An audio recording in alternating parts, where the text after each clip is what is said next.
جەژن یەکێک لە تایبەتمەندیەکانی بۆنەیەکە بۆ ئاشبوونەوەی ئەو کەسانەی بە هەر هۆکارێک بووە لە یەکتر زویر بوون و دەنگیان لە یەکتر دابڕیوە.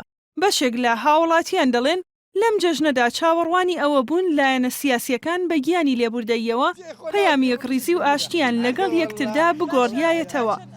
ئەم خەڵقی نەچۆچێنەوە ئاو ماڵوێران نەکەن و بە فەقیر و داماوی لێ قەماو نەبن و با تۆزە ئاورەکی لەم فەقیر و هەژارە بدەنەوە زۆریان زۆر هینە کاکەوان بۆ یەککەون و ئەم پێشمەرگت داماوی قوربەسەرە لەو جەپەیدا دیفاع لە ئێمە دەکە دەباوان چاویان لە ئێمە بێ چاوی خێرم لە ئێمە بێ کاکە چ دەبێت وەڵای گلەی زۆرمان لەم حیزبانە هەیە.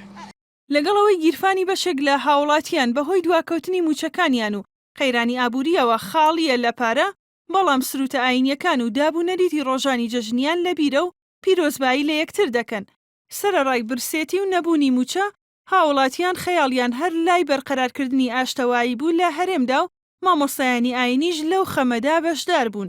ئەگەر ئێوە ئیماندار نین و لە ڕۆژی قیامەت و ڕۆژی پەیمانی خوا ناترسن، ئێوە لە دنیا بە ئازادی بژن، خۆتان مەکەن بە کۆی لێی کەس. ئێمە نازانم ئەم قەیرانەی کە کوردستانی گرتەوە بۆ چی ئەکرێەوە بە دەستکیزەی چی ئەکرێەوە چیە سەبەبێتی؟ بەڕاستی ئەگەر چارەیەک بۆ میلتدانن میلە لەوە زیار توانای نەماوە.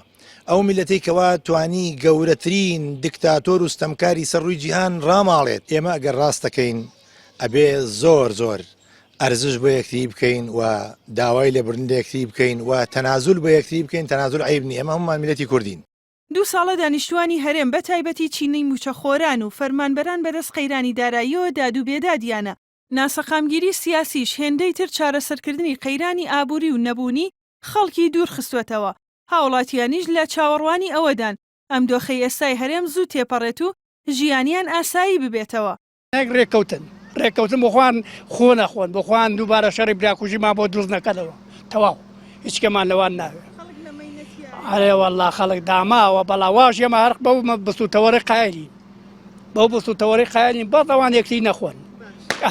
لەم جەژنەدا هاوڵاتیان گردن ئازادیان لە یەکتر کرد و ئەوانەی کێشەیان لەگەڵ یەکدا هەبوو کێشەکانیان پشتگوێ خست و لاپەڕەیەکی نوێیان لەگەڵ یەکدا هەڵدایەوە.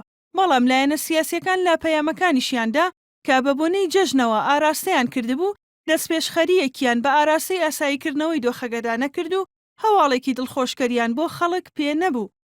ژاڵە محەممەد نارتی، سلێمانی.